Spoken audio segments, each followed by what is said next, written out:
the witch, the cyborg, and the stars. You made a story project together and you didn't even let me voice acted it? You bitch. Okay. Millie was an immortal witch, older than the forests, older than the wind.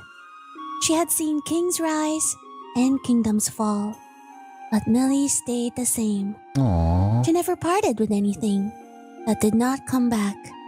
Each night, she gazed at the night sky.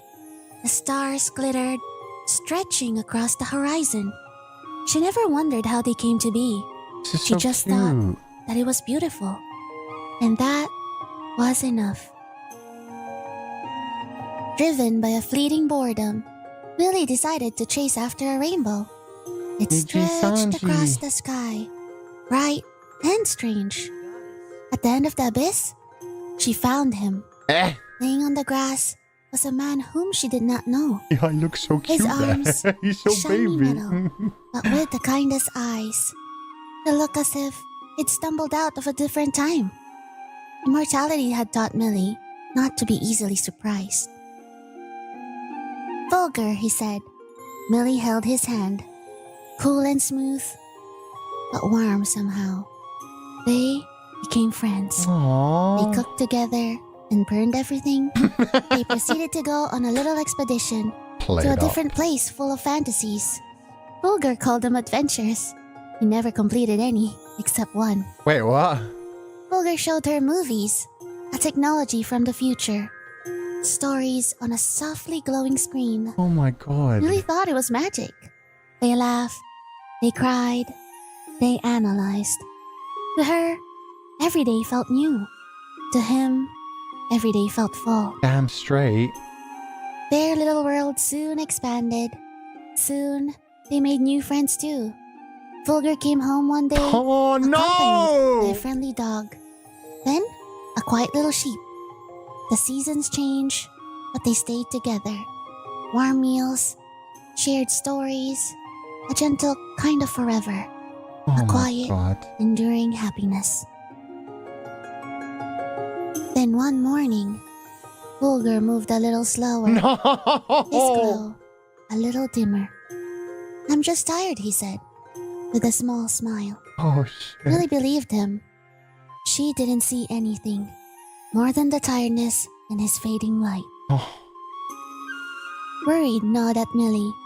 She saw her friend change every day. One day, she packed a bag. Her movements hurried, almost frantic. They are sages, she said. Old and wise, they might know what to do. Vulgar hesitated for a mere second or two. Then, he nodded. That sounds like an adventure. And he smiled, not with hope, but with a quiet ache of someone who already knew that this would be his last one. The dog joined them. The sheep did too. The road ahead was long, but they're not alone. They stood at the edge of a cliff. The Wait! sun dipped into the sea. A solar dragon flew overhead, its Finana? wings trailing light. A mermaid appeared as well, You pulled her people into hair this? shimmering like starlight. Vulgar found us when we were Beautiful. lost. The dragon stated. Sometimes, being there is all it takes to help someone find their way. They watched as the tides came in. Both offered a silent offering. A thank you carried by the wind. The sky was clear. The road was leading them onwards. In a still cold winter, a garden held an unexpected sight. You fuckers, you A penguin fucking With a suck! beautiful red rose. The penguin took care to shield the bloom from the biting wind. Vulgar told me this rose is meant to bloom, even in the frost. He said, even if you're afraid, you still have the right to progress. The penguin said, and I did. She carefully placed the rose between both wings of her hands. The wind blew through the trees. The petals remained. They stepped out of the garden. The quiet enveloped them. It felt sweeter. They entered a meadow. Flowers were in full bloom. A songbird sat on a branch, singing melodiously. A happy ghost danced close, bobbing her head to the beat. We're friends now, said the ghost. Fulgur said that music is best when it is shared.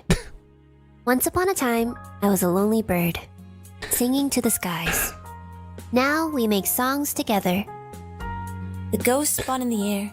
In the peaceful woods, the songbird gave just one note, a beautiful tone that reaches the whole forest. They listened and continued their journey. In the meadow, they spend the night at a campfire How the side fuck in did front you of the fight stars. this? 3 travelers sat close: a demon, a sorcerer, and a mafia. The flames danced, casting shadows on their faces. The demon stared into the fire. A thoughtful look crossed his face. He shifted slightly. You know, He began, his voice low. I used to think the world was just one thing. He paused, poking at the embers with a stick. Cruel, unforgiving. He looked up, meeting the other's eyes. Fulgur, he said something different. He said the world could be kind again. He paused again, with hope on his gaze. It could be changed. He truly believed that. And so did I. The fire crackled, and the stars shone above. As they continued their journey, Fulgur grew quieter. Millie filled the silence with stories, tales he used to laugh at. Now, he only just smiled. She clung to the hope that she was just tired and hurried their steps a little faster. They arrived at a school, a place of light and shadow, where day met night. The sun and the moon were woven into its very walls. Of the game's students, played in groups, one spoke up, Fulgur is the one who summoned us here. said the moon student. He said that it's more entertaining when everyone is involved. He said to us that it is all right to be different. Said the sun student. These are the words that I cherish deeply, and forever will, no matter what the future holds for me. Their laughter filled the air as the journey moved on.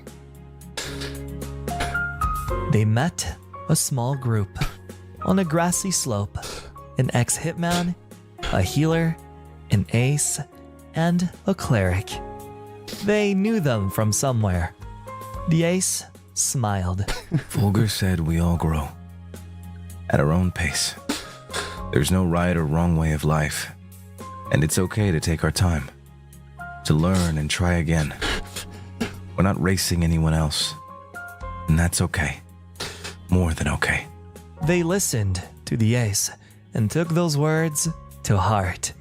Then they parted ways with a lesson learned. Next, they arrived at a large mansion. It was scary from the outside, but the inside felt kind. The bodyguard spoke. People get scared.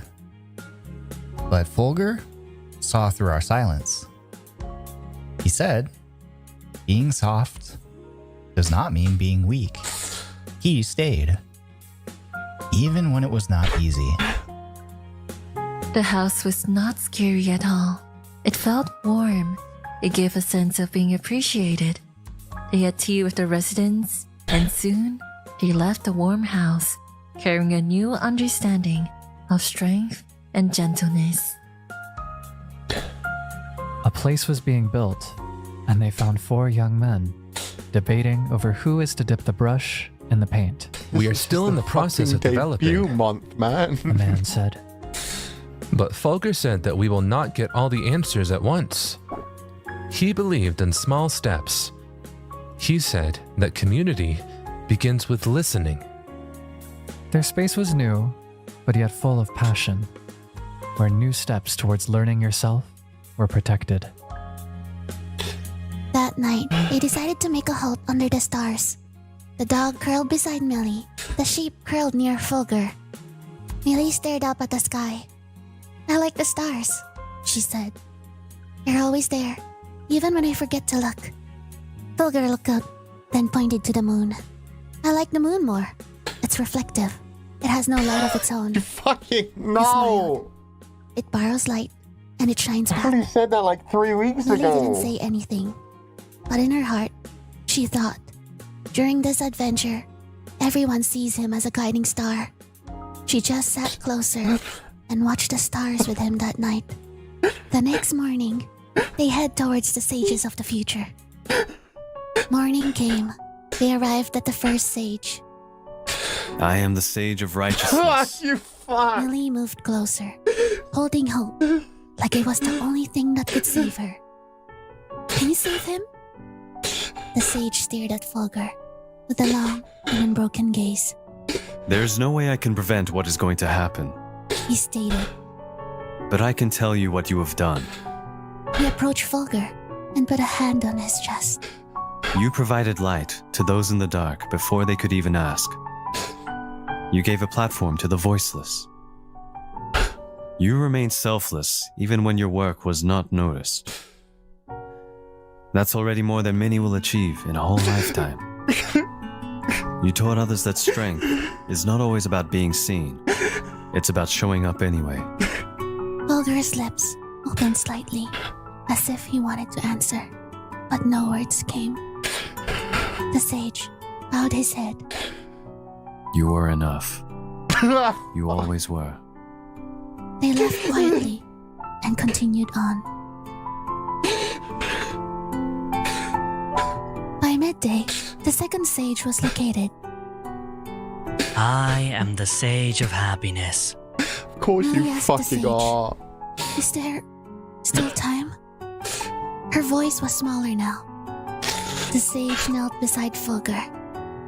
He took his hand, not as a sage, but as a friend who has been through what Fulgur had gone through. Time isn't just years, months, or seconds. It's about how much you lived. He smiled, but it was a sad smile, a rare sight to see on his face. You made people feel happy and have something to look forward to.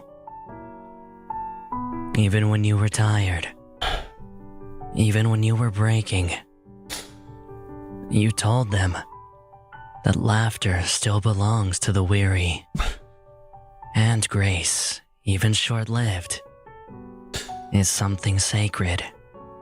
He turned to Millie. He felt joy. He gave joy. And that means he lived. Oh, the past tense. Oh, Their footsteps were slower now. he's fucking as they drew recovering. towards the last light of day. The night has set in, and the third sage was found. I am the sage of love. Millie tried to speak, but her breath hitched. She didn't need to ask. The sage stared at Fulgur for a long time. His gaze held with affection. It held the quiet ache. Many have I seen pass through, He replied. but you, He stopped suddenly, took a deep breath. you changed something in me. He moved closer and placed his hand on Fulgur's chest. It is about the love you freely offered and never demanded in return. You pointed out that gentleness is a form of power. His voice trembled. I have been speaking of love for centuries. But with you, I finally understood it. The sage smiled, tender and breaking. I fell in love with the way you saw people. This is the kindness he gave, even when he was running out of time. If I can make a wish to the stars, it wouldn't be to stop this. It would be to go back and walk beside you longer. He knelt before Fulgur. Love isn't just what clings.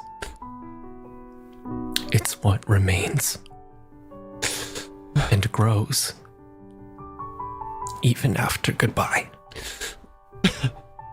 Fulgur lowered his head, and for the first time, he cried. Not for fear, but for being seen. Lily reached for his hand, and finally, she cried too. The sage stepped back quietly, and the grove fell still. The moon was rising behind them. It was the last time with the sages. And ahead, the moon shines bright.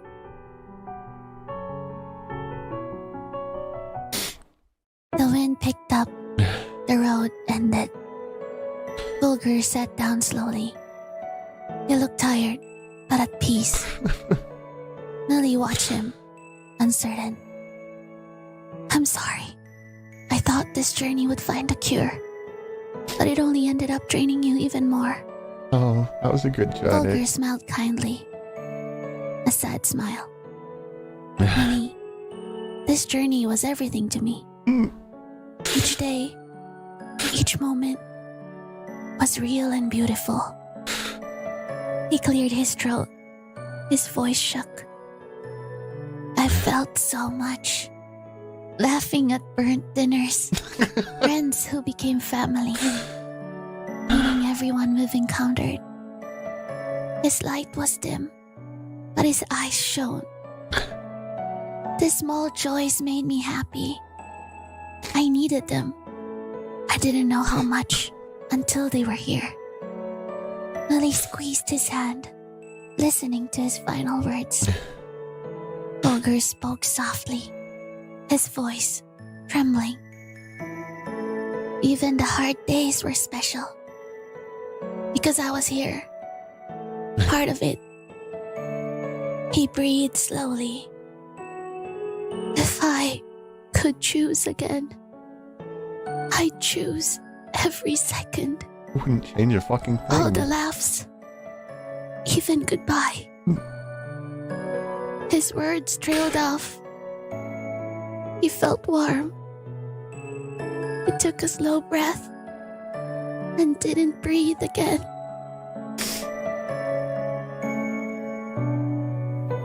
A soft glow rose from his chest. Fucking It Scholar! a soft orb.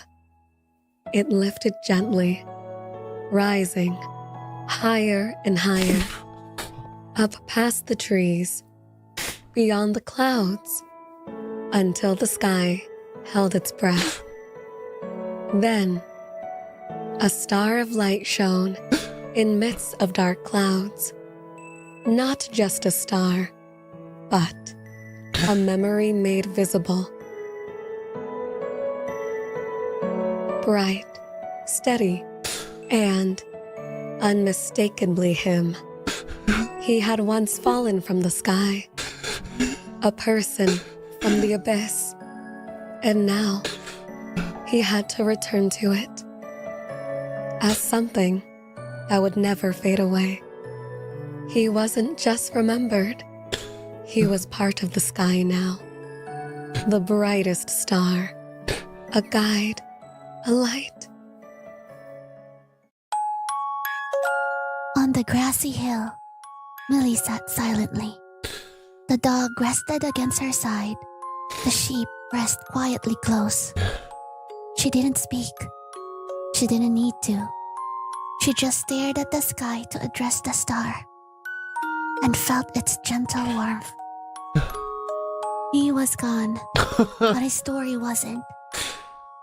It existed a memory in every soul that he encountered. Every quiet kindness shared. Every moment he left behind.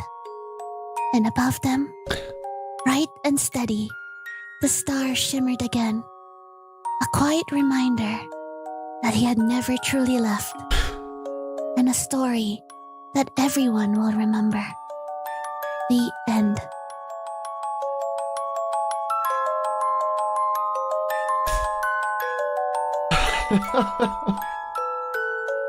Well, okay. She managed to one-up me on story. How the fuck did they fucking... They all came together on that. Are you fucking kidding me? No. That story was so fucking beautiful. The fact that you got so many people involved in it and nobody told me a thing. People that really shouldn't have done it, like fucking Albert, who's recovering from surgery. Skulls, who's recovering her voice and has been in Japan and super busy this whole time. What the fuck?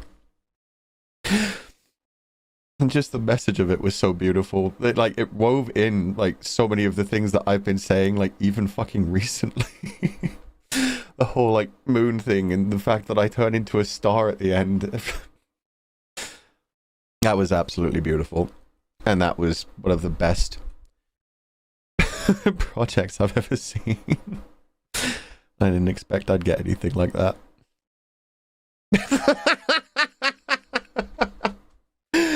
I'm not going to say what she said, but I tried to call her and she's busy.